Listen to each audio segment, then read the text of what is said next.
अभी बहुत सुंदर रीति से हमारे आदरणीय रुपेश भाई जी आप सबको बता रहे थे एंकरिंग के बारे में, द आर्ट ऑफ एंकरिंग। और मैं समझता हूं कि एंकरिंग जो पार्ट है वो पब्लिक स्पीकिंग के अंतर्गत ही आता है। उसकी स्किल्स जिसके पास है पब्लिक स्पीकिंग की, वही एंकरिंग कर सकता है। और इतना सुंदर ढंग से जो है सभी को आपने बताया और पूरे सेशन को सबने एंजॉय किया कि आगे भी अगर कोई चीज़ें हमसे छूट भी रही होंगी तो हम उन चीज़ों को उसमें कवर कर सकते हैं। और मुझे लग रहा था कि अच्छा है, आगे सेशन एक रुपेश भाई का है और पीछे भी एक और हमारे सम्मानीय भाई है उनका है और बीच में सेशन हमें है, तो हमने कहा ज़्यादा उसमें कुछ मेहनत करनी नहीं पड़ेगी, है ना। आसानी होती ना, पहले भी बहुत सारी चीज़ें बता दी गई हैं और पीछे भी कुछ रह जाएंगी तो वो कवर कर लेंगे, तो हमने कहा हमारे लिए बड़ा आसान है। वैसे तो देखा जाए पब्लिक स्पीकिंग एक ऐसा विषय है जो मैं समझता हूं कि हर व्यक्ति के लिए आवश्यक है, क्योंकि कहीं ना कहीं चूंकि हम लोग तो आध्यात्मिक फील्ड में हैं तो हमें कहीं ना कहीं मौका ऐसा जरूर मिलता है कि हम भाषण करें, लोगों के बीच में जाएं, बोलें। कई सारे मंच, कई सारे स्टेजेज हमको मिलते हैं प्रोग्राम करने के लिए। और अगर ये सब छोटी छोटी जानकारी अगर हमें होगी कि कैसे हम अपने भाषण को बहुत सुंदर ढंग से प्रेजेंट करें, क्योंकि लोगों को ज्ञान नहीं सुनना है, ज्ञान तो लोगों के पास बहुत है, वो आपको देखना चाहते हैं, वो आपके व्यवहारिक जीवन को देखना चाहते हैं, वो आपको सुनना चाहते हैं और सुन करके वो महसूस करना चाहते हैं कि हाँ हमें हमारे जीवन से कुछ जुड़ा हुआ है या हमें कुछ मिल रहा है। आप देखो दुनिया में बहुत अच्छे अच्छे वक्ता मिलेंगे आपको सुनाने वाले, लेकिन ज्यादा प्रभावित लोग उन्हों से ही होते हैं जो अपनी बात को अपनी सुंदर शैली से लोगों के सामने प्रेजेंट कर पाते हैं, है ना। आप सबने देखा होगा बहुत सारे वक्ताओं के पास ज्ञान होता है पर कुछ कुछ लोगों को ही लोग सुनकर के बड़े प्रभावित भी होते हैं और यहां तक कि अपने जीवन में भी वो उनको सुनकर के परिवर्तन ले आते हैं। तो फिर भी हमने प्रयास किया है, चूंकि आप सब संस्थान से जुड़े हैं और हमारी सम्मानीय दीदियां भी हैं, भाई हैं, और आप सबको मौका भी मिलता है और आप सब अपने अपने स्तर पर इस तरह की सेवाएं करते हैं, लेकिन फिर भी हमने अपने अनुभव के आधार से पिछले 20 वर्षों में जो देखा, जो अनुभव किया कि हमें किन किन चीजों को ध्यान रखना चाहिए। तो पब्लिक स्पीकिंग के बेसिक पहलू को हम समझते हैं पहले पार्ट में कि हमें किन किन चीजों को ध्यान रखना चाहिए, किन किन बातों की हमारी तैयारी होनी चाहिए। और बाद में जब दूसरा पार्ट हम देखेंगे तो उसमें हमें जानने को मिलेगा कि हम किस तरह से अपने भाषण को जो है प्रेजेंट कर सकते हैं या अपनी बातों को लोगों के बीच में रख सकते हैं। ये लाइट ऑफ कर देंगे क्या? Okay, thank you.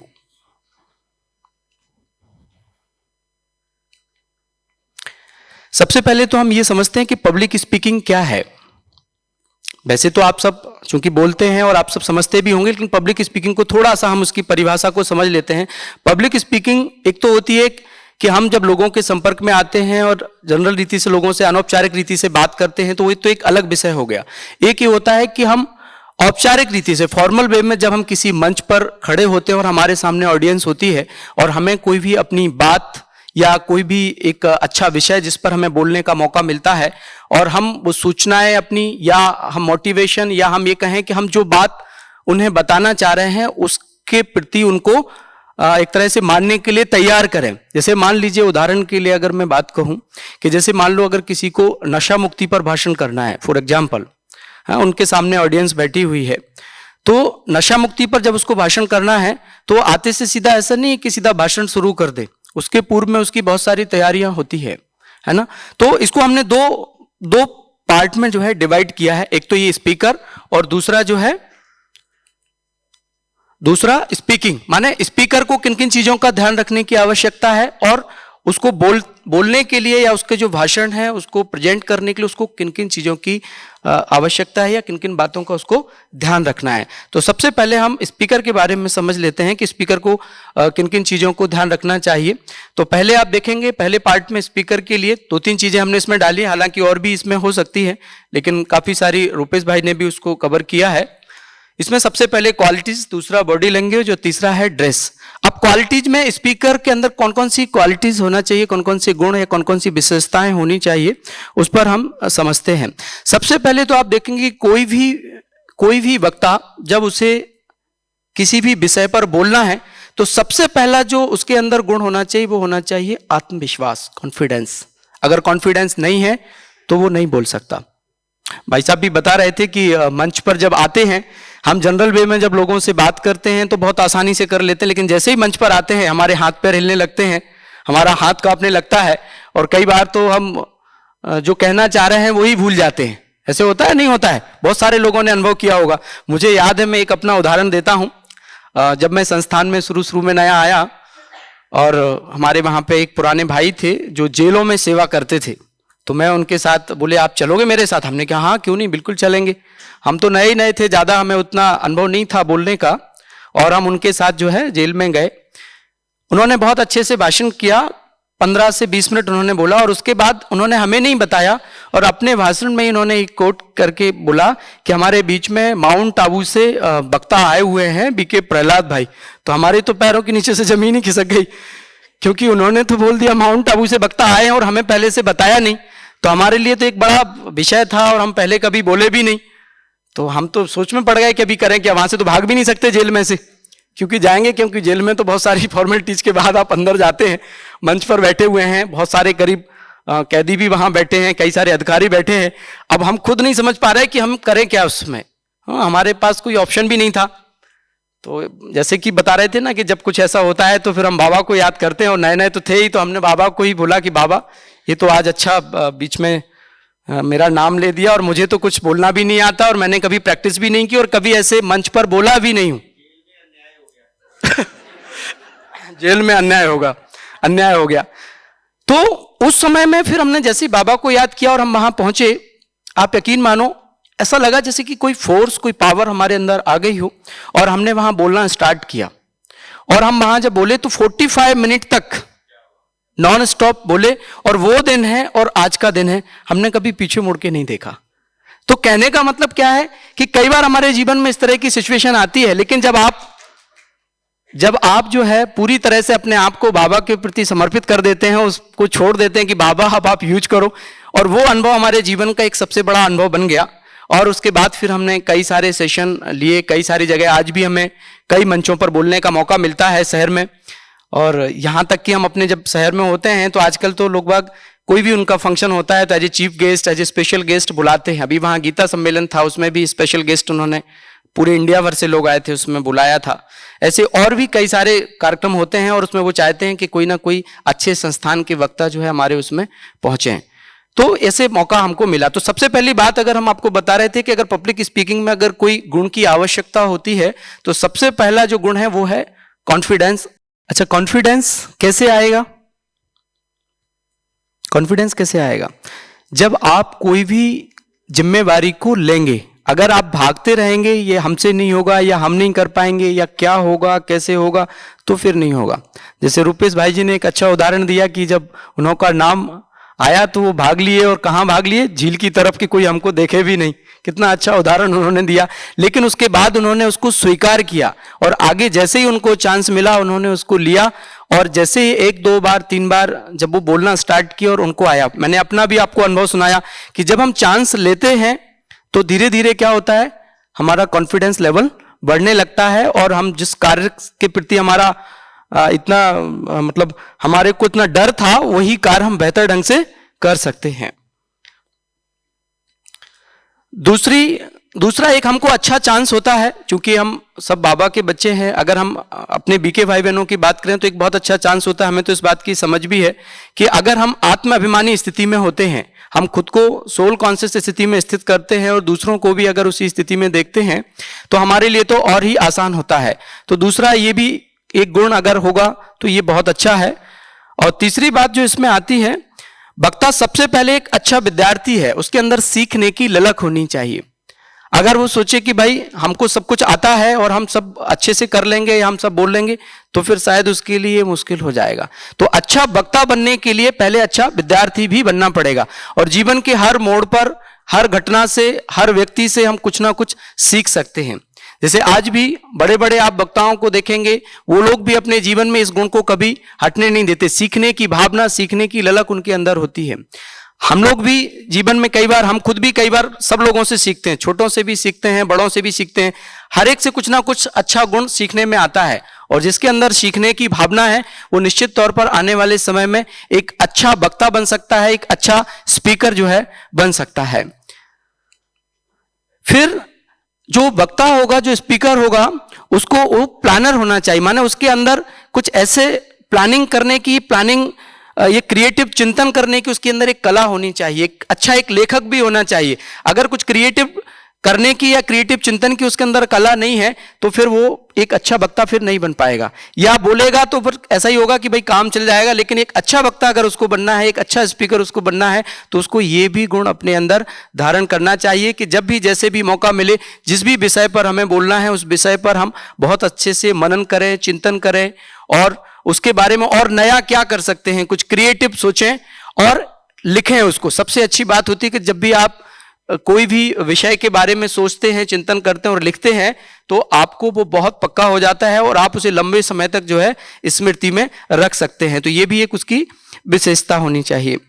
फिर नेक्स्ट आता है अपना चिंतन एवं अपना विचार स्पष्ट रूप से व्यक्त करें। कई बार ऐसा होता है कि हमको लगता है कि हमने जो सोचा है या हमने जो पॉइंट्स निकाले हैं वो पता नहीं इतने इफेक्टिव होंगे या नहीं, इतने पावरफुल होंगे या नहीं, तो कई बार हम अपनी सारी बात जो है लोगों को शेयर नहीं कर पाते। हमारे अंदर में जो चल रहा है या अंदर में हमने जो पॉइंट्स निकाले वो लोगों को शेयर नहीं करते और हम सोचते हैं शायद इधर से उधर से हमें कोई कंटेंट मिल जाए या हम उस कंटेंट को जो है लोगों को बोल दें। पर मैं आप सबको एक बात बताना चाहता हूं कि जो आपने अपने अंदर सोचा है, जो विचार किया है, जो आपने कंटेंट तैयार किया है, जिस पे आपने एफर्ट लगाए हैं, जिस पर मेहनत की है और आप ओपन हार्ट होकर के अगर आप बोल रहे हैं तो वो बात ज्यादा इफेक्टिव होती है बजाय आपने इधर उधर से डाटा कलेक्ट किया है उसके। तो इसीलिए जो भी आपने अपना कंटेंट तैयार किया है, उस पर विचार सागर मंथन किया है, उसको ओपन हार्ट से आप लोगों के सामने रखें और अपनी पूरी बात को सुंदर ढंग से जो है प्रेजेंट करना उसको आना चाहिए। अगर आप अपनी बात के प्रति संकोच रखेंगे कि नहीं पता नहीं सही होगा कि नहीं होगा, तो फिर आप नहीं कह पाएंगे। तो ये भी एक बहुत आवश्यक जो है गुण है उसमें। और नेक्स्ट जो बात आती है नम्रता, विनम्रता और निर्भयता का संतुलन। कई बार क्या होता है कि जब हम मंच पर बोल रहे होते हैं तो हमारी जो भाषा शैली होती है, हमारे जो शब्द होते हैं, कई बार हम इस तरह के शब्दों का प्रयोग करते हैं जो सामने वाले जो ऑडियंस होते हैं, सुनने वाले जो श्रोता होते हैं, कई बार उनको हर्ट हो जाता है, कई बार उनको अच्छा नहीं लगता है, या कई बार बहुत सारी चीजों का ध्यान रखने की आवश्यकता है। अगर हम इस पर अटेंशन देंगे तो आप देखेंगे कि आप बहुत अच्छे से अपनी बात लोगों के सामने प्रेजेंट कर पाएंगे। और इसमें एक चीज और है कि निर्भयता से, जैसे हमारा ज्ञान सत्य है, आपने अगर ज्ञान की अगर हम बात करें, लेकिन ज्ञान को भी बाबा क्या कहते हैं, कैसे हमें देना होता है, पात्र देख के। ऐसा नहीं है कि आप कहीं भी कुछ भी और कुछ भी बोल रहे हैं। बाबा तो अपनी भाषा में बोलते हैं लेकिन हमें उन शब्दों को कितने सुंदर ढंग से लोगों के बीच में बोलना होता है कई बार। लेकिन कई बार हम देखते हैं कि हम बड़े नशे में और बड़े अथॉरिटी से होते हैं और सीधी सीधी बात बोल देते हैं। मुझे याद है पीछे अभी हम लोगों का यूथ का ही टूर गया था बेंगलोर, हम लोग जब गए थे उसके बाद ऊटी और मैसूर भी गए थे, तो वहाँ पे एक मंदिर में दर्शन करने का हमको मौका मिला। तो हम सारा ग्रुप था वहाँ पर, चूंकि लीड हम कर रहे थे वहाँ, तो हमने देखा कि बहुत सारे हमारे भाई बहन वहाँ गए, तो किसी ने मत्था टेका, किसी ने नहीं टेका, खैर वो अलग अलग बात है। वहाँ पे कई सारे रूल्स लिखे हुए थे।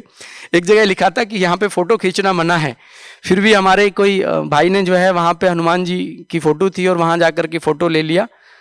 और बाद में फिर जब उनको देखा कैमरे में कुछ लोग आए और उन्होंने बहुत सभ्य तरीके से जो है डांटा कि ये आप लोगों को इतना भी समझ नहीं है और ऐसे बोला। तो हमने उनको रिक्वेस्ट किया कि भाई ये फोटो डिलीट करो, क्यों खींचा आपने, ऐसे उनको करके बोला।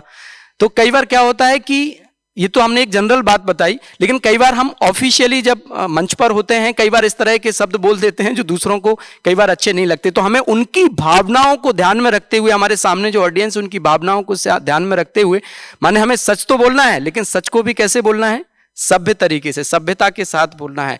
ऐसा नहीं कि बाबा ने कहा है कि आप तो अब देवता बनने वाले हो, देवता बनने वाले बने तो नहीं हो ना, अभी बनने वाले हो तो आपको सामने वाले को भी उतना ही रिस्पेक्ट देना पड़ेगा जितना जो है उसकी क्षमता है या जितना वो योग्य है। ऐसा नहीं है कि आप अपनी कोई भी बात किसी भी तरह से बोल रहे हैं, मंच आपको मिल गया है, माइक आपको मिल गया है तो आप कुछ भी बोल रहे हैं, ऐसा नहीं है। आपको अपने शब्दों पर बहुत अटेंशन देने की आवश्यकता होती है। जब आप मंच पर होते हैं और लोगों के बीच में आप अपनी स्पीच रख रहे होते हैं तो बहुत बहुत बहुत अटेंशन रखने की आवश्यकता होती है। माने निर्भयता के साथ, सत्यता और विनम्रता के साथ जो है, सभ्यता के साथ हम अपनी बात को रखें।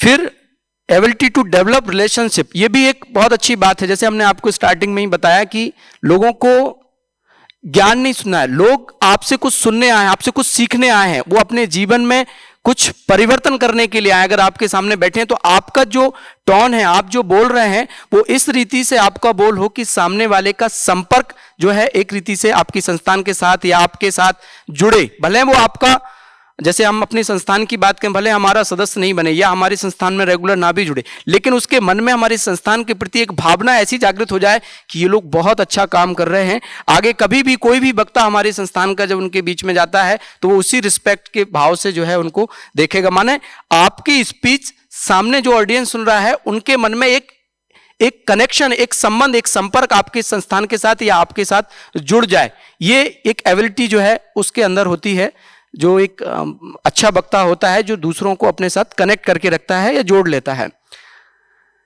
फिर नेक्स्ट अगर हम बात करें तो अच्छे ज्ञान आधार के लिए सकारात्मक, प्रेरक और आध्यात्मिक पुस्तकों का अध्ययन ये बहुत जरूरी है आजकल। हालांकि ये बहुत कम हो गया है, लोग बाग बुक्स नहीं पढ़ते और आजकल तो मोबाइल की दुनिया है, मोबाइल में ही सारा कुछ देखते सुनते हैं।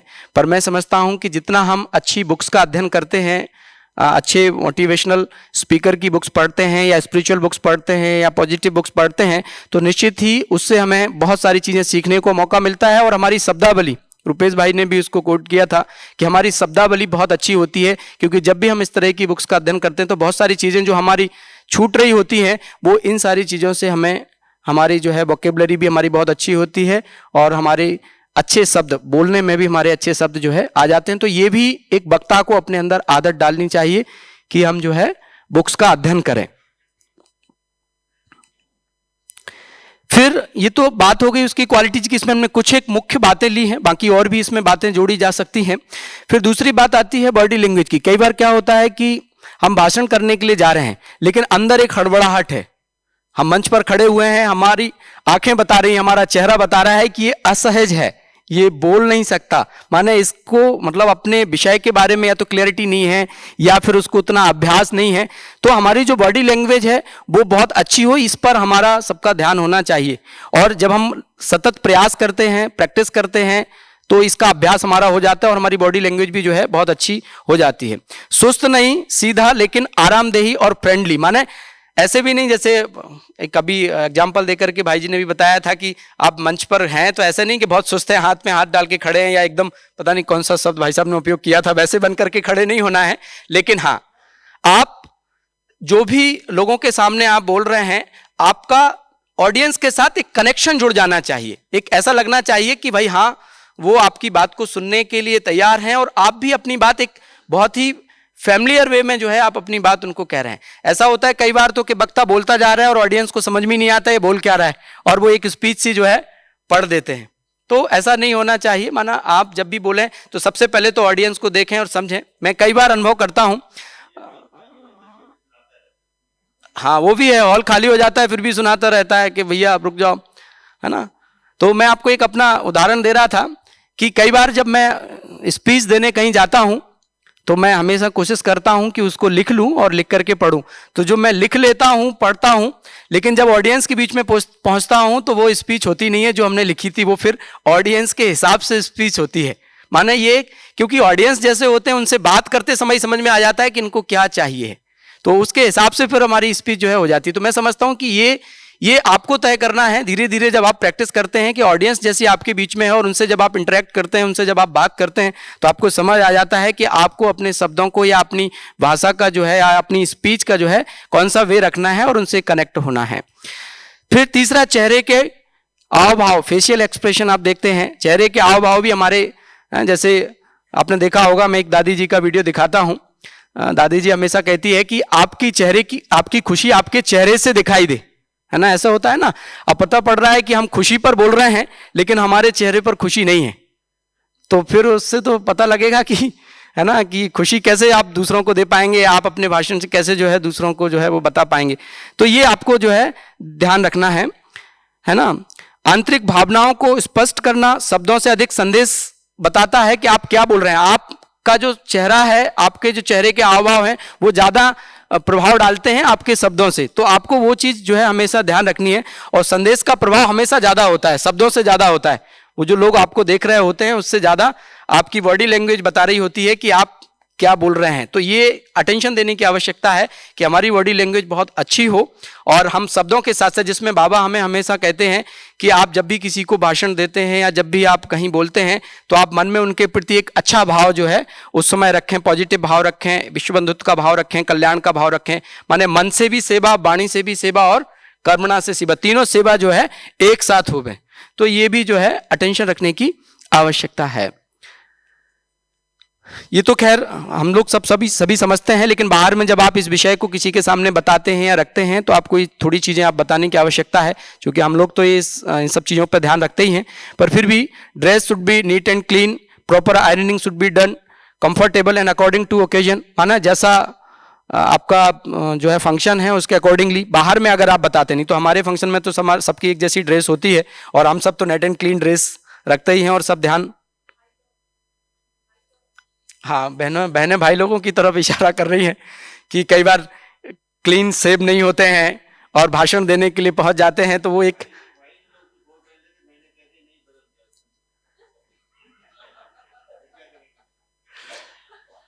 बहुत बार ऐसा देखा गया है। भाई लोग थोड़ा समय के हिसाब से जैसा चल रहा होता है माहौल, उस हिसाब से आ जाते हैं। मुझे याद है अभी एक फंक्शन था और हमारे सेंटर में ही एक भाई जो है वो चूंकि सेब नहीं बना करके आया था और बीच में उसको कुछ कार्य दिया गया, लेकिन जैसे ही दीदी की नज़र पड़ी तो दीदी ने उसको तुरंत टोका और बोला जाओ, ये जो है हमारा ऐसा नहीं होना चाहिए। माना बीके हम जो हैं बाबा के बच्चे हैं, हमको बहुत सारी चीज़ों का ध्यान रखने की आवश्यकता है। तो कहने का मतलब ये है कि हमें किसी को अगर वापस नहीं आता तो फिर आगे उसको चांस नहीं मिलता ना, तो वापस तो आना ही पड़ेगा। तो वापस तो आया, लेकिन दीदी की आज्ञा का उसने पालन किया। तो कहने का भाव ये कि हमें कोई टोके बजाय उसके कि हम उससे पहले ही अपने आप को थोड़ा सा ध्यान रखें कि किन किन चीज़ों, क्योंकि अगर हम अपनी बात करें तो हम लोग स्पिरिचुअल लोग हैं, बहुत सारी चीज़ें लोग हमारी नोट करते हैं, हमारा पहनावा, हमारा रहन सहन, हमारा वेशभूषा, सब चीज़ें लोग नोट करते हैं। एक बार मैं एक जगह एक क्लास ले रहा था और उसमें घड़ी पहने हुए था, तो बाद में जब क्लास खत्म हुई तो एक सज्जन ने पूछा आपकी घड़ी बहुत अच्छी लग रही थी। तो मुझे बड़ा वो लगा कि मैं इतना अच्छा सुना रहा था, वो छोड़ करके इसको जो है घड़ी पर ध्यान गया। बाद में मैंने वो घड़ी चेंज कर दी, वो घड़ी कभी नहीं पहनी उसके बाद। माने अगर ऐसी कोई चीज़ हम पहने हुए हैं जिस पर लोगों का ध्यान जा रहा है तो ये हमारी उसमें तो नहीं है, क्योंकि हम लोग तो स्पिरिचुअल है ना, तो हमें ये ध्यान रखना, क्योंकि पब्लिक की बहुत नज़र रहती है कि हम क्या बोल रहे हैं। बाहर में तो चलो ठीक है, लोग दुनिया के हिसाब से होते हैं और सब चीज़ें पहनते हैं। तो जैसे ही उसने मुझे ये बात बोली तो मुझे ध्यान आया और मैंने उसके बाद वो घड़ी कभी नहीं पहनी। आज तक वो घड़ी हमारे पास है पर हमने पहनी नहीं उसको। तो कहने का मतलब ये है, हालांकि हमारा उद्देश्य वो नहीं था कि वो फैशनेबल है या क्या है, हमारे पास तो थी, हमने पहन ली, लेकिन उसका ध्यान गया तो हमने उसको हटा दी। मैं सुन नहीं पाया भाई साहब, सॉरी। अच्छा, आपने तो बहुत सारी चीजों को छोड़ रखा है एक्चुअल में, अभी इसलिए आपकी जगह किसी और को ढूंढना पड़ेगा। आपने तो बहुत चीजों का त्याग कर रखा है। तो ये चीजें जो है हमें ध्यान रखने की आवश्यकता है। अच्छा, नेक्स्ट बात आती है, ये तो हमने दो पार्ट में जैसे कि आपको बताया कि एक तो स्पीकर और दूसरा है स्पीकिंग। तो पहले पार्ट में हमने स्पीकर को लेकर के कुछ एक बातों पर ध्यान दिलाया और दूसरी हम बात करते हैं स्पीकिंग की। तो स्पीकिंग को भी हमने यहाँ पे 4 पार्ट में डिवाइड किया है कि 4 जो है चीज़ें हमें ध्यान रखने की आवश्यकता है। सबसे पहले तो कंटेंट, दूसरा टाइमिंग, तीसरा वॉइस एंड प्रोनाउंसिएशन और चौथा है 5C ऑफ कम्युनिकेशन। माने ये 4 चीज़ों को हमने जो है स्पीकिंग में रखा है। अगर इन 4 चीज़ों के आधार पर हमारा स्पीच होता है, हमारा भाषण होता है, तो हम बहुत अच्छे से जो है अपनी बात लोगों के बीच में रख सकते हैं। तो सबसे पहले हम कंटेंट की बात करते हैं। कंटेंट हमारा किस तरह का हो, बिगनिंग, मिडिल और एंडिंग। तो हमने इसको भी जो है 3 तरह से, क्योंकि जब भी हम भाषण देने के लिए पहुंचते हैं तो हमें आरंभ कैसे करना है और हमारा मध्य कैसा हो और हमारी भाषण की एंडिंग कैसी हो। तो ये 3 चीज़ें जो है इसको हमने इसमें डाला है। सबसे पहले तो कई बार हमने देखा कि जब हमें कोई स्पीच देनी होती है और कई बार हमारे सह वक्ता भी मंच पर होते हैं और हमें सीधा बुलाया जाता है, तो हम बजाय उन वक्ताओं को संबोधित करने के और सीधा मंच पे आकर के अपना स्पीच देना स्टार्ट कर देते हैं।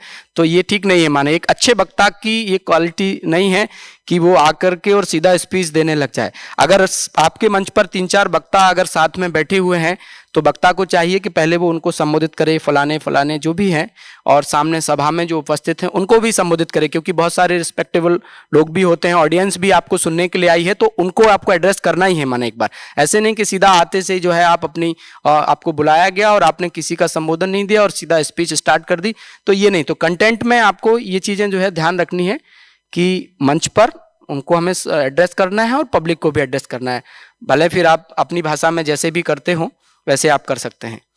अच्छा, दूसरी बात यह है कि जो आपको बोलना है, जो आपका भाषण है, जैसा कि एंकरिंग में भी बताया था, आपको वो लिखित में अगर पहले से होगा, उसकी प्रिपरेशन अगर आपकी पहले से होगी, तो ही आप अच्छा भाषण कर पाएंगे। अगर आप सोचेंगे कि हम वहां जाकर के ही बहुत अच्छे से बोल देंगे या बहुत अच्छे से प्रेजेंट कर देंगे, तो पता है क्या होगा, आप आधी से ज्यादा चीजें भूल जाएंगे और बाद में आपको लगेगा कि अरे मैंने ये छोड़ दिया, ये छोड़ दिया, ये भी बोलता तो और अच्छा हो जाता, ये बोलता तो और अच्छा हो जाता।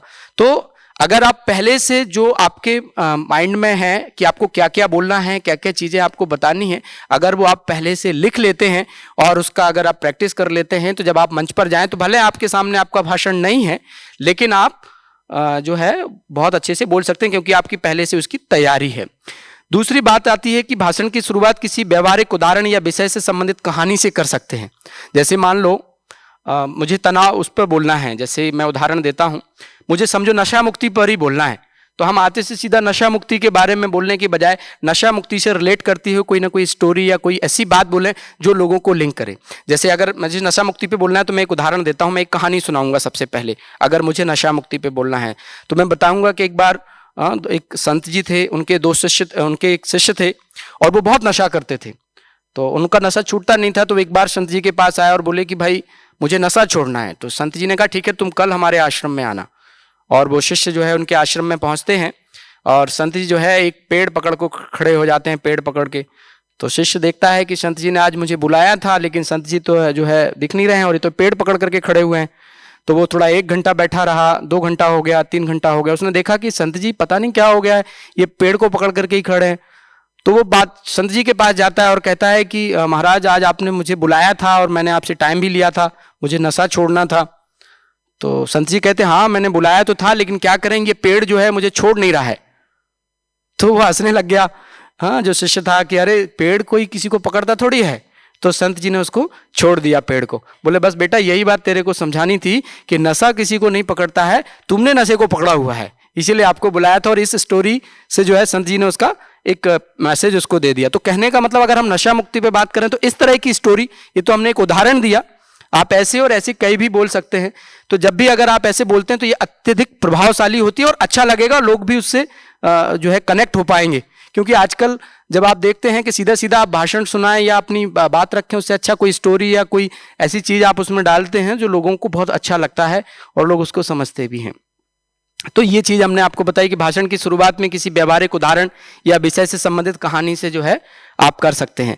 मध्य किसी विशेष विषय पर, मध्य में जो है आप किसी विशेष विषय पर जो आपको दिया गया है संपूर्ण भाषण आपको बोलना है ना, उसमें संपूर्ण भाषण आपको बोलना है। लेकिन कई बार आपने देखा होगा कि हमको पूरा भाषण बोलना है, 1 घंटे का समय दिया गया, लेकिन सडनली कुछ ऐसा हुआ कि 1 घंटे की जगह हमको बोला गया कि 15 मिनट ही आपको बोलना है और आप तो बहुत अच्छे से भाषण की तैयारी करके आए, तो आपके लिए थोड़ा सा डिफिकल्टी हो सकती है कि अभी क्या बोलें। मैं अभी रिसेंट एक कार्यक्रम में गया था जहां पर मुझे बोला गया कि आधा घंटे आपको बोलना है। किसी पर्टिकुलर एक वर्ग ने उन मेधावी छात्रों को सम्मानित करने के लिए अपनी पूरी कम्युनिटी के लोगों को बुलाया था और उसमें एक आधा घंटे का स्पीच मेरा रखा था मोटिवेशनल। मैं जब वहां गया, लेकिन उन्होंने देखा कि उनका टाइम जो है वेलकम और यानी चीज़ों में ज़्यादा चला गया, तो मुझे जो आधा घंटा देना था तो मेरे पास आके बोलते हैं सर वो 10 मिनट ही जो है बोलिएगा, आप 10 मिनट में ही मतलब आपको अपनी बात रखनी है ना। आधा घंटे के हिसाब से आप कोई चीज़ तैयार करके गए हैं और आपको 10 मिनट में ही, तो इसका मतलब क्या है, क्या आप स्पीच नहीं बोलेंगे, क्या बोलेंगे उसमें? यस उसमें आपको अब ये देखना है कि मुख्य मुख्य बातें आ जाएं। सारा भाषण हमारा नहीं आएगा, लेकिन मुख्य कंटेंट क्या है उस कंटेंट को हम ले लें। माने हमारी जो मैसेज था वो नहीं छूटे, लेकिन 10 मिनट में जो है हमें अपनी बात रखनी। तो हमने 10 मिनट की जगह उस भाषण को 8 मिनट में ही पूरा किया और 8 मिनट में पूरा करने के बाद मैं वहां से चला गया। तो वहाँ के जो प्रेसिडेंट और बाकी सब लोग आए, अरे कहते सर बहुत अच्छा बोला, बहुत अच्छा बोला, और हम तो चाहेंगे कि बच्चों को लेकर के आपके पास आए। हमने कहा ठीक है आप प्रोग्राम करो और उसके बाद आना। तो कहने का मतलब कुछ एक ऐसी चीज आपको उसमें फिर बता देनी है कि वो 10 मिनट, आप ये नहीं सोचो कि हमने 10 मिनट में इनको पूरा सुना देना, नहीं, आप कुछ ऐसी चीज फिर उनको उसमें सुनाओ ताकि वो बाद में भी आपसे जुड़ें, आपसे कनेक्ट हों और आपको सुनना चाहें, आपसे मिलना चाहें। आपके भाषण का कंटेंट कुछ फिर इस तरह का हो, उसमें से कुछ इंपॉर्टेंट चीजें ऐसी जो है डाल सकते हैं। फिर इसमें आप देखेंगे कुछ ध्यान रखने योग्य बातें हैं जो हम इसमें आपको बताते हैं। जैसे हमने ये तो पहले बता ही दिया आपको कि भाषण पूर्व में लिख लिया गया हो, प्रैक्टिस भी की गई हो तो अच्छा है। भाषण सरल और सकारात्मक भाषा शैली में हो। कई बार हम इतना क्लिष्ट जो है, इतने कठिन शब्दों का प्रयोग करते हैं, भले हिंदी में ही लिखना है लेकिन कई बार वो शब्द ही लोगों को समझ में नहीं आते कि हम बोल क्या रहे हैं, या हमने कहीं किताब से उठा लिया है और डाल दिया है। मेरा शुरू से ही एक अनुभव रहा है, मैं सब चीज़ों को देखता हूँ, सबको सुनता हूँ, सबको पढ़ता हूँ, लेकिन आज तक मैं कभी किसी को कॉपी नहीं किया हूँ एज इट इज। माने उनको सुन करके हम अपने शब्दों में जो है, अपने शब्दों में उसको लेते हैं कभी भी, क्योंकि हमें ये मालूम है कि हम उसको कॉपी क्यों करें। भाई हमने उससे सीख लिया लेकिन हमें अपने शब्दों में उस चीज को देना है। तो ये एक बहुत अच्छी बात है कि सरल और सकारात्मक आपके शब्द ऐसे हों जो दूसरे के मन को छुएं और उनको अच्छा लगे। कई बार भाषा शैली ऐसी नहीं हो या ऐसे शब्दावली नहीं हो हमारे भाषण की जो दूसरों के ऊपर से निकले या समझ में भी उनको ना आए, तो सरल होवे, समझ में आवे। तीसरी बात आती है विषय से संबंधित हो। कई बार क्या होता है, हम भटक जाते हैं, हमारा जो विषय है हम उसको छोड़ करके कहीं और पहुंच जाते हैं और फिर लगता है कि दूसरा हमको चिटकी देता है आके कि भाई अब जो है इसको पूरा करो, क्योंकि समझ में ही नहीं आ रहा है कि क्या बोल रहे हैं। तो जो हमको सब्जेक्ट दिया गया है उस सब्जेक्ट पर ही हमको बोलना है, सब्जेक्ट से डाइवर्ट नहीं होना है, दाएं बाएं नहीं होना है। कई बार हम यहाँ छोड़ करके कहीं का कहीं। हालांकि जो ऑडियंस होती है कई बार अगर क्वेश्चन आंसर जैसा सेशन है तो वो आपको डाइवर्ट कर देंगे, वो क्वेश्चन इस तरह के पूछेंगे कि आप डाइवर्ट हो जाएंगे। लेकिन आपको ध्यान रखना है कि आपको क्या बोलना है। मैं एक उदाहरण देता हूं, हमारे यहाँ पे एक पहले मीडिया कॉन्फ्रेंस थी, उसमें हमारे प्रोफेसर कमल दीक्षित जी भी थे और भी कई सारे लोग पहुंचे हुए थे, नेशनल लेवल की लोगों को हमने उसमें बुलाया था, कुछ लोग और थे। तो मीडिया कर्मी वहां बैठे हुए थे और हमारे ही वक्ता एक बीके भाषण दे रहे थे, उसमें बाहर से जो गेस्ट आए थे, और वो भाषण देते देते पता नहीं उनका ट्रैक चेंज हो गया और वो मीडिया लिंक छोड़ करके किसी और पर बोलने लग गए, किसी दूसरे मुद्दे पर। उसी में से एक पत्रकार ने क्वेश्चन खड़ा किया और वो क्वेश्चन ऐसा खड़ा किया कि पूरी लिंक ही डाइवर्ट हो गई, माने जो टॉपिक था उससे हट करके। फिर बाद में हमें जो है उनको बिठाना पड़ा स्पीकर को, मैंने कहा भाई आप स्पीच को पूरा करो, और फिर वो जाकर के उनको शांत करना पड़ा। तो कई बार ऐसा होता है कि हमें पता ही नहीं होता है कि हमारा सब्जेक्ट क्या है, या पता है तो भी हम डाइवर्ट हो जाते हैं या ऑडियंस डाइवर्ट कर देती है। कोई बीच में अगर कुछ पूछ रहा है तो सबसे अच्छा ये कि उस समय आप शांत रहो और एक शब्द में या एक लाइन में आप आंसर दे करके बोलो, बाद में आप आकर के मिलना, क्योंकि वो व्यक्तिगत प्रश्न हो सकता है, सबका तो नहीं है ना। तो किसी एक व्यक्ति की वजह से हम अपने भाषण को डाइवर्ट नहीं कर सकते। लेकिन कई बार क्या होता है, हमें लगता है कि नहीं इसने पूछा है तो हम इसको आंसर अभी देंगे, पर वो समय उचित नहीं है। आप उसको बोलिए, आप अलग से आके मिलिए, एक लाइन में अपनी बात कह करके पूरा करिए और डाइवर्ट नहीं होइए इधर उधर। जो आपका सब्जेक्ट है उस सब्जेक्ट पर ही आपको रहना है। सही शब्दों का सही प्रयोग, हमें यह पता होना चाहिए कि कहां क्या कहना है और कब कहना है। सही शब्दों का सही समय पर प्रयोग, कब कहना है और कहां कहना है। कई बार कोई चीज कहां कहनी है वो हमें पता ही नहीं होता, पीछे की आगे आगे की पीछे भी कर देंगे तो भी उसका भाव बदल जाएगा, तो भी जो है भाषण का जो है जो महत्व था या जो भाषण सुनने के लिए लोगों का इंटरेस्ट था उसमें भी फर्क पड़ जाएगा। तो हमें शब्दों का चयन भी, कब कौन सा शब्द कहां कहना है, ये चीज भी हमें ध्यान रखने की आवश्यकता है।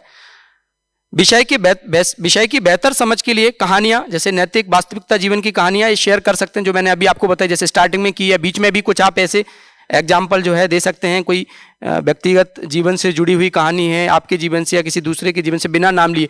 हाँ, ये चीज़ और इसमें ध्यान देने की आवश्यकता होती है कि आपको उसका फैक्ट पता है, लेकिन कई बार ऐसा होता है अगर व्यक्ति विशेष से जुड़ी होती है तो उसका नाम नहीं लेना होता है और हमें कहानी को कह देना होता है। लेकिन कई बार हम फला नाम से, जैसे अभी हमने आपको उदाहरण दिया पर ये नहीं बताया वो भाई कौन थे जिन्होंने ये मामला जो है, लेकिन क्योंकि उसकी आवश्यकता नहीं है और हमें किसी को इस तरह से बताएं। तो हमारे भाषण में ये हमें देखना होता है कि अगर वो व्यक्ति की प्राइवेसी से जुड़ा हुआ है या कोई ऐसा मैटर है तो हमें उसका बिना नाम लिए हुए उस उदाहरण को देना है। लेकिन हम जो भी उदाहरण दे रहे हैं, जो भी फिगर बता रहे हैं, जो भी फैक्ट्स दे रहे हैं, कुछ भी अगर दे रहे हैं तो उसका ऑथेंटिकेशन हमें पता होना चाहिए, वो हमें सत्यता उसकी पता होना। ऐसा नहीं है कि हमने सुनी सुनाई बात जो है बोल दी। भाई जी ने भी अभी बहुत सुंदर रीति से कहा कि कोई 60% बोल रहा है ना, जो डिजीज होती है, कोई 80%, मोर देन 80% बोल रहा है। तो ये फाइनल फिगर आया कहाँ से, कितना है? तो या तो ये है कि टेंटेटिव भी है, ये फाइनल नहीं है। तो हम जो भी चीजें अपने उसमें बताते हैं, सुनाते हैं, उसका हमको पता होना चाहिए कि इसकी वास्तविकता कहाँ है। जैसे अगर मुझे कोई भाषण देना है तो मैं हमेशा उस फैक्ट को चेक करता हूं, बिना चेक किए हुए नहीं बोलता हूं। अगर वो सत्य है, जैसे हम आंकड़ा बता रहे हैं किसी को कोई कि भाई इतने जो है लोग नशा मुक्त हैं या इतने, इतने लोग जो है नशा कर रहे हैं या इतने लोग ही, तो वो आंकड़ा कहां से आया? वो आंकड़ा हमें पता तो होना चाहिए ना, कहां से लिखा है, कोई ऑथेंटिकेट जगह है, कहां से आपने लिया, वो आपको पता हो। अगर आपसे कोई पूछे तो आप कैसे जवाब देंगे? तो अगर आप इस तरह के कोई आंकड़े या कोई चीजें शेयर करते हैं तो उसका ऑथेंटिकेशन आपके पास होना चाहिए, मतलब पता होना चाहिए उसका सोर्स क्या है। ये भी बहुत मोस्ट इंपोर्टेंट होता है। कई बार हम सुन करके उदाहरण दे देते हैं, मोबाइल में देख करके उदाहरण देते हैं कि भी फलाना फलाना ये, जबकि वो सत्य नहीं होता। कई बार मोबाइल में तो आजकल डीप फेक और पता नहीं क्या क्या चीजें चल गई हैं, आपको मोबाइल में लगेगा ये सत्य है, पर वो सत्य नहीं होता। अभी मैं आपको बताऊं, मैं उस पर भी काम कर रहा हूं, डीप फेक पर भी। हमारी एक पूरी सोसाइटी है, मैं उसका मेंबर भी हूं। पूरी इंडिया में आजकल जो फेक न्यूज और ये सब आती है ना, तो मैं उसका सदस्य हूं। मुझे वीडियो जांच करने होते हैं, तो मैं उसमें जांच करता हूं कि वीडियो फेक है या रियल है। तो उसमें पता लगता है कि वीडियो कहीं और का है, दिखा कहीं और का गया है, और उससे घटना ही हो गई। तो हम उस पर जांच करते हैं, हमारी पूरी एक टीम है जो उस पर वीडियो पे अलग अलग जांच करती है कि ये इसकी सत्यता क्या है। अगर आपके पास भी कभी कोई ऐसी खबर आती है जिसकी सत्यता आपको जांचनी, तो आप मुझे भेज सकते हैं, तो मैं आपको बता सकता हूं कि ये सत्य क्या है, इसकी ओरिजिनलिटी क्या है, वो मैं चेक करके आपको बता दूंगा। मेरे पास सॉफ्टवेयर है और पूरी टीम भी है। तो कहने का मतलब ये है कि वो सत्य जांच करके ही जो है आप जो है बता सकते हैं। और विषय को व्यवहारिक जीवन से जोड़ें। श्रोता जो सुन रहे हैं उसे अपने व्यवहारिक जीवन में कैसे लागू कर सकते हैं, ये हमारा फोकस होना चाहिए। हमने आपको भाषण दिया, पर आपके काम में किस रीति से आ रहा है, आप कैसे उसको लागू करेंगे, तब तो भाषण का इंपॉर्टेंस है ना। नहीं तो हम सुना के हमने कहा बहुत अच्छा बोला, लोगों ने भी कह दिया बहुत अच्छा बोला, पर लाभ क्या हुआ? कुछ सीखे तो सही ना हमारे भाषण से लोग, नहीं तो फिर भाषण का फायदा क्या? या हम जो लोगों को इतना अच्छा विषय पर बोल के गए उसका कुछ महत्व समझ में नहीं आया तो फायदा क्या? तो कोशिश ये करें कि उनके व्यक्तिगत जीवन से रिलेट करें और वो कुछ सीख करके जावें। ये हमारा लक्ष्य जो है हमेशा होना चाहिए कि हम जो बता रहे हैं इससे किसी ना किसी को लाभ जरूर होना चाहिए, तभी हम जो है लोगों को बता रहे हैं।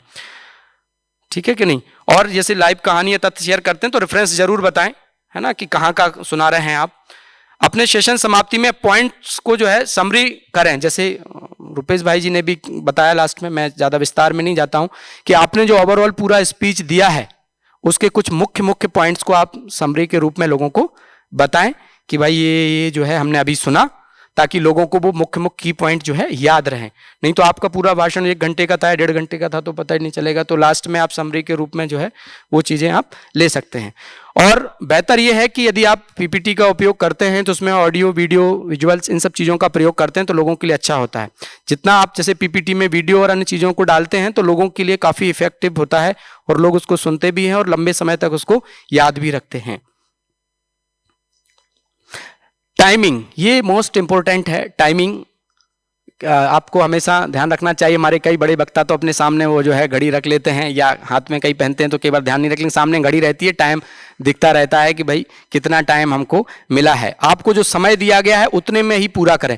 आप कितने भी अच्छे वक्ता क्यों ना हो, कितना भी अच्छा भाषण क्यों ना कर रहे हो, पर आपको जो समय दिया है अगर आप उस समय के अलावा बोल रहे हैं तो सबके संकल्प चलते हैं, सबके विचार चलते हैं और हो सकता है कि वो आपको चिट्ठी 1 बार भेजें, 2 बार भेजें, पब्लिक भी अरे क्या बोले ही जा रहे बोले ही जा रहे, ऐसे होता है ना। कितना भी अच्छा हो लोगों को अच्छा नहीं लगता। तो उसकी गरिमा उसी में है कि जो समय उसको दिया गया है उसी समय में वो अपनी बात को रखे। अच्छा, इसके बाद टाइम फ्लेक्सिबल भी होना चाहिए। ऐसा नहीं कि टाइम के साथ हम नहीं, भाई हमको तो इतना टाइम मिला हम इतना ही बोलेंगे, अब कम ऊपर नीचे हो गया तो नहीं, मान लो कोई वक्ता नहीं आया, उनको बोला आप कंटिन्यू करो आगे, अब आपका तो भाषण आधा घंटे का था और आपको बोल दिया 1 घंटा कंटिन्यू करो, तो अब आपको तो समझ में नहीं आ रहा है कि भी करें क्या, क्योंकि आपको 1 घंटा बढ़ा दिया, आपको बोल दिया नहीं नहीं आधा घंटे में आप 10 मिनट करो। तो टाइम के साथ आपको यह भी ध्यान रखना है कि अगर ऐसी सिचुएशन भी आती है तो आप उसको कैसे हैंडल करेंगे। अगर एक्सटेंड करना है तो आप कैसे बोलेंगे और कम करना है तो ये भी आपको जो है आना चाहिए। और ये बात हमने आपको पहले ही बताई कि यदि समय कम है तो आपको मुख्य बिंदुओं को कवर करें, पूरा बताने की आवश्यकता नहीं है अगर कम समय दिया है तो। और नेक्स्ट इसमें है वॉइस एंड प्रोनाउंसिएशन। आवाज को मॉड्यूलेट करना बहुत महत्वपूर्ण है, ना बहुत ऊंचा ना बहुत नीचे सुनाई दे। ऐसा नहीं कि बहुत तेज बोल रहे हैं, पता पड़ रहा है कि बहुत लाउडली आवाज हो रही है, या बहुत धीमे लोगों को समझ में नहीं आ रहा है ना। और सीधा सीधा बोलते ही नहीं जाना है, बीच बीच में पॉज भी लेना है। कहाँ पॉज लेना है वो आपको पता होना चाहिए आपके भाषण में, तब तो आप अपने भाषण का इंपोर्टेंस उनको बता पाएंगे, तब तो आप अपने भाषण को उनको समझा पाएंगे। नहीं पता पड़ा कि भाई आप लिख करके लाए थे, आपने अपने सामने रख लिया, धर धर धर धर पढ़े जा रहे। कई बार आपने देखा होगा कई वक्ता होते हैं जिनकी स्पीच लिखी हुई होती है और वो अपना पोडियम पे रखते हैं और उसको पढ़ते हैं, पब्लिक के साथ उनका कोई कनेक्शन नहीं होता। जबकि एक जो अच्छा वक्ता होता है उसकी नज़र सब तरफ होती है। एक अगर ज़्यादा ऑडियंस नहीं फिर भी अगर ज़्यादा भी होती तो भी आई कांटेक्ट उनका सबके साथ बना रहता है। तो भी वो जो है सब तरफ नजर रखते हैं कि ऑडियंस किस मोड में है, ताकि उनकी कनेक्टिविटी बनी रहे और नहीं पता पड़े आप सुना रहे हैं, ऑडियंस सो रहा है, कोई मोबाइल देख रहा है। अगर आपको लग रहा है कि वो मतलब इंटरेस्टेड नहीं है आपके भाषण में, तो फिर आपको थोड़ा सा उसमें कुछ ऐसी चीजें डालने की आवश्यकता है जो थोड़ा सा हो, हाँ, जागृत हो और आपके भाषण को अच्छी रीति सुने। सही उच्चारण के लिए भाषा पर कमांड, जिस भाषा में आपको सहजता है, जिस भाषा को आप अच्छे से जानते हैं, अच्छी कमांड आपकी है, आप उसी भाषा में जो है अपना प्रेजेंटेशन दें। जरूरी नहीं है दिखावे के लिए कि भाई नहीं हमको तो सब इसी भाषा में सब बोल रहे हैं तो हमको भी बोलना है, लेकिन हमारी कमांड जिस भाषा में बहुत अच्छी है हम उस भाषा में बोलें, तो उसमें क्या है। तो ये चीज भी बहुत इंपॉर्टेंट, लेकिन कई बार हम इसको भूल जाते हैं। 5 इंपॉर्टेंट चीज, connecting with your audience, make them feel at home, अपने दर्शकों से जुड़ना। ये चीज आपको हमेशा ध्यान रखना है कि आप जब उनको सुना रहे हैं तो आपको उनसे कनेक्ट अपने आप को रखना है। कैसे आप रखते हैं ये आपकी कला है, ये आपको सीखना चाहिए कि ऑडियंस को क्या चाहिए, वो जो सुन रहा है वो आपको पूरा कंसंट्रेट होकर के सुने, है ना। तो एक चीज जो है आपको ये ध्यान रखना है। दूसरा, अपने विषय से जुड़ना, विषय का गहन अध्ययन करें और विषय में डूब जाएं। जो भी आपका विषय है उसका बहुत अच्छे से आपका अध्ययन हो और उस विषय पे अच्छी तैयारी आपकी हो, बिल्कुल पूरा डूबे हुए हो, ताकि हर विषय, उस विषय में आपसे कोई भी कहीं भी कुछ भी पूछता है, कोई भी बात कहता है तो आप बहुत अच्छे से जो है उसको एक्सप्लेन कर सकें। नेक्स्ट है, अगर आपको लगता है कि आपके विषय से संबंधित कोई अच्छा वक्ता है और उससे आपको एडवाइस लेने की आवश्यकता है या जो उसमें निपुण है, तो मैं समझता हूं उससे मार्गदर्शन लिया जा सकता है, इसमें कोई बुराई नहीं है। कोई चीज आपको समझ में नहीं आ रही, अपने बड़ों से पूछ लें, या जो उस फील्ड में काम कर रहा है तो आप उनसे गाइडेंस ले सकते हैं, उनसे मार्गदर्शन ले सकते हैं। और इंपॉर्टेंट बात, उसका अभ्यास अवश्य करें। जो भी आपकी स्पीच है, जो भी आपका भाषण है, उसका अभ्यास अवश्य करें। अगर आपको ज्यादा समय नहीं मिलता है तो कम से कम एटलीस्ट एक बार जरूर जो है आप उसका अभ्यास करें और कोशिश करें cover the topic from all side, है ना। ऐसा नहीं कि अकेला हमको एक विषय मिला है उस विषय पर हमको बोलना, नहीं, लेकिन उसके सारे साइड को कवर करते हुए, जिसमें फिगर है, फैक्ट्स हैं, है ना, ये सारी चीजें जो है आपको टॉपिक से रिलेटेड प्रैक्टिकल एग्जांपल हैं कुछ, उन सब चीजों को उसमें लेते हुए आपको जो है उस टॉपिक को कवर करना, ताकि वो बहुत इंटरेस्टिंग भी होगा और लोगों को समझ में भी आएगा और लोग आगे भी उसको समझा सकेंगे। तो ये चीजें जो है उसमें जरूर होनी चाहिए। अब कुछ एक महत्वपूर्ण बातें जो हमें ध्यान रखना चाहिए उस पर हम थोड़ा सा बात कर लेते हैं। जैसे हमने आपको स्टार्टिंग में कहा कि हम ज्ञान देने वाले नहीं हैं, समस्या सुलझाने वाले हैं। ये हमेशा अपने आप को माने, क्योंकि लोगों के पास ज्ञान की कमी नहीं है। लोग बहुत दुनिया भर की चीज़ों को सुनते पढ़ते रहते हैं, बहुत सारी चीज़ों का जो है ज्ञान लोगों के पास एकत्रित है, लेकिन कोशिश करिए कि हम जहाँ पर खड़े हैं वहाँ पर हम हमारे भाषण से, हमारी शैली से लोगों को कुछ ना कुछ समाधान मिले, हम उनको कुछ ऐसी चीज़ दे करके जाएं जो जीवन भर उनके काम में आए और समय पर कार्यक्रम स्थल पर पहुँचे। एक बार टाइम मैनेजमेंट पर एक सेशन था और मुझे वहाँ लेने जाना था और संयोग से हम आधा घंटा पहले निकले, क्योंकि इतनी ही दूरी थी, है ना। तो हमने कहा पहुँच जाएंगे और वहाँ पर जाम लग गया और पता पड़ा हम आधा घंटा लेट वहाँ पहुँचे और लोग वहाँ वेट कर रहे थे। तो मुझे तो अच्छा नहीं लगा, मैं वहाँ जाके सबको सॉरी बोला हूँ कि इस कारण से मैं लेट हुआ, लेकिन अच्छा नहीं लगा। तो फिर बाद में मुझे लगा कि अगर हम आधा घंटा तो 1 घंटा पहले निकलते, कई बार सर्कमस्टांस ऐसे हो जाते हैं, तो फिर मुझे लगा कि नहीं ये ठीक नहीं है। तो टाइम मैनेजमेंट मतलब ऐसा नहीं कि आपको 10 बजे टाइम है तो आप 10 पे पहुंच रहे, आप तो 5 मिनट बिफोर पहुंचो, समय से पहले स्थान पर जो है आप समय से पहले पहुंचेंगे तो बहुत अच्छा है। काइंड और खुश मिजाज, माने कई बार जैसे ह्यूमर की भी बात भाई साहब ने कही कि कुछ ऐसे हंसी मजाक की भी बात, ताकि लोग आपको उसमें बोर ना हो, लेकिन ऐसा भी नहीं हो कि बहुत ज्यादा उसमें चले जाएं। आप जो बोल रहे हैं तो वो ऐसी हो जो लोगों को उमंग दिलाए, उत्साह दिलाए, इस तरह की कुछ चीजों को जो है आप उसमें शामिल कर सकते हैं। आसपास की चीजों और लोगों से जुड़ने की कोशिश करें, अपने दिल की बात खुलकर कहें लेकिन रिपीट ना करें, एक ही बात को बार बार दोहराएं नहीं। जो आपको लग रहा है जिस पे आप तैयारी करके उसको खुल के बोलें, लेकिन रिपीटेड ना हो। अपनी सकारात्मक बॉडी लैंग्वेज पर काम करें, माइक को अपने अनुसार एडजस्ट करें। कई बार ऐसा होता है, आपने देखा हो पोडियम पे अगर आपको बोलना है और नीचे वो भी रखा हुआ है, उसका खड़े होने का स्टैंड होता है, कई बार आपकी हाइट छोटी है लेकिन आपको बोल दिया गया है और आप वहां खड़े हैं, पता पड़ा आप दिख ही नहीं रहे, सामने कैमरे में भी नहीं दिख रहे हैं और लोगों को भी आप नहीं दिख रहे हैं, तो वो जो आपकी स्पीच है उतनी इफेक्टिव नहीं होगी। तो कोशिश करके जो भी आपके आसपास होते हैं या आप उन्हें बोल सकते हैं, या लोग वैसे तो ध्यान रखते हैं पर कई बार ऐसा होता है, तो माइक को भी आप अपने हिसाब से सेट करें और अपनी हाइट अगर आपको लगता है पोडियम पर बोल रहे हैं तो वो भी ध्यान रखना है आपको। ऐसा नहीं कि आप कई स्पीच में हमने देखा कि वो सिर्फ आंखें ही आंखें अकेली दिख रही होती हैं पीछे से और वक्ता बोल रहा होता है, लोगों को समझ में नहीं आता है, तो वो उतना इफेक्टिव जो है नहीं होगा। ठीक है कि नहीं। और ऑडियंस पर नियंत्रण रखें लेकिन सकारात्मक ढंग से। ये बात हमने कही है, कई कई जगह ऐसा हो जाता है। कई बार क्या होता है, हमने आपको बताया ना कि जैसे आप कोई भाषण कर रहे हैं और बीच में कोई वक्ता कुछ बोल दे या कहीं से कुछ भी बात आ जाए, तो आपको एग्रेसिव नहीं होना है वहां पर स्टेज पर। अगर कोई बात आपके अकॉर्डिंग नहीं भी है, कुछ अलग तरह से बोल भी दी, तो आपको एग्रेसिव होने की आवश्यकता नहीं है। बजाय उसके कि आप प्यार से नम्रतापूर्वक एक या दो लाइन में अपनी बात कह के और उसको पूरा करें, लेकिन उसको खींचे नहीं। तो ये आपको थोड़ा ध्यान पॉजिटिव वे में जो है आप ऑडियंस को कंट्रोल करें, कोई भी ऐसा शब्द आपके मुख से ना निकले जो अच्छा मैसेज बाहर में ना जावे। People don't care how much you know but how much you care, माने लोगों को इस बात की परवाह नहीं है कि आप कितना ज्ञान रखते हैं या कितने समझदार हैं, लोगों को इस बात की परवाह है कि आप उनकी केयर किस रीति से कर रहे हैं। ये इंपॉर्टेंट है। ऐसा नहीं है कि आप बहुत ज्ञानी है तो बहुत कोई वो है, लेकिन लोग ये देखते हैं कि आप उनका ध्यान या आप उनकी परवाह किस रीति से कर रहे हैं, वो इंपॉर्टेंट है। तो ये चीज जो है हमेशा स्मृति में रखें। फिर कुछ एक चुनौतियां इसमें हमने डाली हुई हैं, चैलेंजेस। जैसे अगर पिछला कोई अनुभव अच्छा नहीं होता है, कहीं मंच पर बोले और किसी ने रोक दिया टोक दिया, तो लगता है कि अभी हम अच्छे से नहीं बोल पाए या हम नहीं बोल पाएंगे, और अगली बार मौका मिलता है तो वही एक डर जो है मन में होता है कि नहीं हमसे नहीं होगा और हम नहीं बोल पाएंगे, तो फिर वो एक हमारे अंदर एक डर पैदा हो जाता है। तो वो भी हमने ध्यान रखना है। ऐसा नहीं है कि पिछली बार आप अच्छे से नहीं बोल पाए तो इस बार भी ऐसा होगा, ऐसा बिल्कुल भी नहीं है।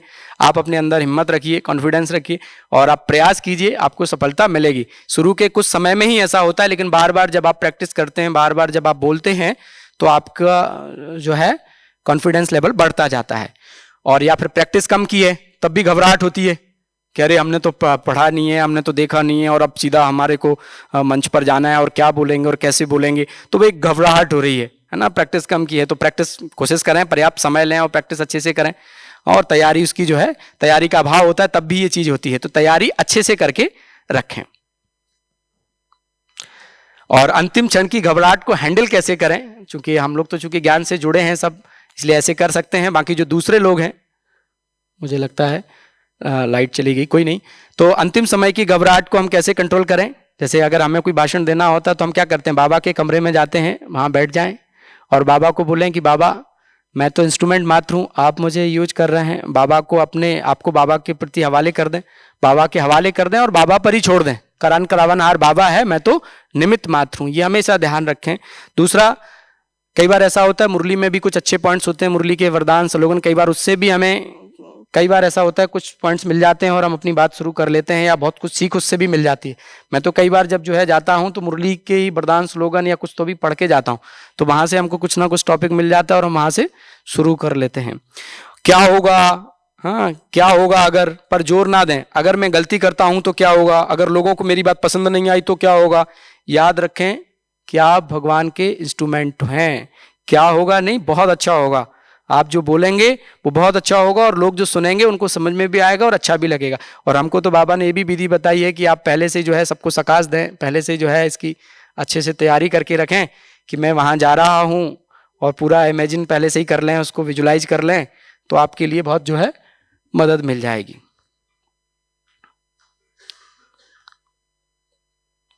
बस अंतिम क्षणों में है और 5 मिनट पूरा करते हैं। अब आपसे पूछ लेते हैं, ये इस पूरा जो है सेशन हमने किया, तो जो सीखने के उद्देश्य से हमारे भाई बहन आए हैं, मैं उनसे पूछना चाहूँगा। बाकी तो हमारे सामने सब सम्मानीय और अनुभवी बैठे हैं, ये तो सब बताएंगे। तो कुछ एक भाई बहन अगर हमें बताएं कि क्या हमें करना चाहिए आपके हिसाब से, किन किन चीज़ों का ध्यान रखना चाहिए आपकी नज़र में। आपने पूरा 1 घंटे का एक सेशन सुना, तो बताएगा कोई पीछे से। Yes please. टाइम के पहले पहुंचना है, वेरी गुड। और कोई? इधर उधर नहीं होनी चाहिए, वेरी गुड। और पहले से तैयारी करके जाना चाहिए, वेरी गुड। और हाँ, स्माइली फेस के पास बताना, क्योंकि वही बात हो गई ना कि आप अगर आपका स्माइली फेस नहीं है तो आपकी बात लोगों को लगेगा भी ये क्या सुनाएंगे, क्योंकि आपके चेहरे से वो फीलिंग जो है लोगों को अच्छी नहीं आ रही है। मतलब अच्छा बॉडी लैंग्वेज, अच्छी बॉडी लैंग्वेज में नहीं माना जाता है। आप जो भी बोल रहे हैं खुश होकर के बोले। मुझे याद है, मैं आपको बताता हूँ, एक बार जेके टायर कंपनी के मास्टर प्लांट में मैं गया था ट्रेनिंग करवाने के लिए। तो वहाँ के जो उनके जीएम थे या शायद वाइस प्रेसिडेंट थे, पुरानी बात है, तो वो बार बार हमारे सेशन में आवे। पूरा फुल डे का सेशन था, सुबह 9 बजे से लेकर के शाम को 5 बजे तक। तो वो हमारे सेशन में बीच में आवे, 5 मिनट रुके, फिर चले जावे, फिर आवे, फिर चले जावे। तो हम समझ नहीं पाए कि ये कारण क्या है। ये आते हैं, बैठते भी नहीं है, सुनते भी नहीं है, लेकिन होकर के वापस चले जाते हैं। तो ऐसा करीब करीब उन्होंने पूरे दिन में 4 से 5 बार किया। तो लास्ट में वो बोल के गए कि सर को मेरे केबिन में ले आना जब सेशन पूरा हो जाए। 3 दिन का उनका सेशन था और फुल डे ट्रेनिंग थी। तो मैं गया, कहते सर मैं एक बात पूछना चाहता हूं आपसे। मैंने कहा बताओ। बोले आपका जो भाषण था वो तो ठीक है, लेकिन आप इतना खुश कैसे रह लेते हैं? अब मैं कितनी बार आपके सेशन में आया, लेकिन आपके चेहरे पर जो है स्माइल थी। बोले ये हम चाहते हैं कि हम लोगों के जीवन में भी आवे, ऐसा उन्होंने बोला। और बोले ये तो आप पूरा, मतलब जितनी बार मैं बोले आया हूं, लेकिन मैं आपको यही देख करके गया, तो ये टिप्स आप हमको दे करके जाइए। तो हमने उनको बताया ये तो जो है आप आइए संस्थान में जुड़िए, तो वो तो आपको गिफ्ट के रूप में मिलेगी। और अपनी रीति से उनको गाइड किया, पर उनको बहुत अच्छा लगा। और उन्होंने कहा कि हम चाहते हैं कि सर आप हर महीने सेशन लेने आए। दुकान का एड्रेस बताया उनको दुकान का एड्रेस बताया, खुशी कहाँ मिलती है, हमको भी कहाँ मिली वो भी उनको बताया। तो बोले हम जरूर जो है ज्वाइन करेंगे। वो तो फिर हमने अपनी रीति से उनको गाइड किया और बोले सर आप हर महीने आइए। मैंने कहा हर महीने तो नहीं आ सकते, लेकिन हाँ बीच में जब आप बुलाएंगे तब हम आएंगे। और उसके बाद मैं समझता हूँ करीब लंबा टाइम, हमने 7-8 साल उस कंपनी के साथ काम किया। 7-8 साल तक लगातार हम उसमें जाते रहे। और भी ऐसी कई कंपनीज हैं जिनमें जाने का मौका मिला है। तो कहने का मतलब ये है कि जब आप सकारात्मक भाव के साथ, अच्छी भावना के साथ कार्य करते हैं, स्पीच देते हैं या लोगों के संपर्क में आते हैं, तो एक इंटरनल कनेक्शन आपका उनके साथ जुड़ता है। भले वो आपके संस्थान के सदस्य नहीं भी होते, लेकिन उनके मन में आपकी संस्था के प्रति एक ऊंची भावना जरूर जागृत होती है। कोई भी भाई बहन उनके संपर्क में आता है तो वो देखते हैं कि नहीं आप लोग बहुत अच्छा काम कर रहे हैं। तो यहाँ मैं बात कर रहा था, सबसे पहले आप देखेंगे कि आत्मविश्वास होना बहुत आवश्यक है। और दूसरी बात यह है कि स्पष्टवादी होना, है ना। और तीसरा, जो एक अच्छा वक्ता है उसको एक अच्छा लेखक भी होना चाहिए, क्योंकि अगर अच्छा लेखन कला उसके पास है तो ही वो एक अच्छा वक्ता जो है बन सकता है। फिर आप देखेंगे पॉजिटिव थिंकर, माने सकारात्मक चिंतन करने की कला जो है उसके पास होनी चाहिए। और आप देखेंगे बहुत सारे इसमें हमने पॉइंट दिए हैं, जैसे पाठक है, श्रोता है, ये सारी चीजें जो है। और सर्वश्रेष्ठ देने में विश्वास रखते हो, माने मैं अपना बेस्ट जो है लोगों को दूं। तो ये कुछ एक चीजें हैं, अगर हमारे में होती हैं तो निश्चित तौर पर जो है हम एक अच्छा वक्ता जो है बन सकते हैं और दूसरों को भी हम इस तरह से गाइड कर सकते हैं। तो ये कुछ एक पॉइंट हैं जो इसमें। Okay, thank you. ओम शांति।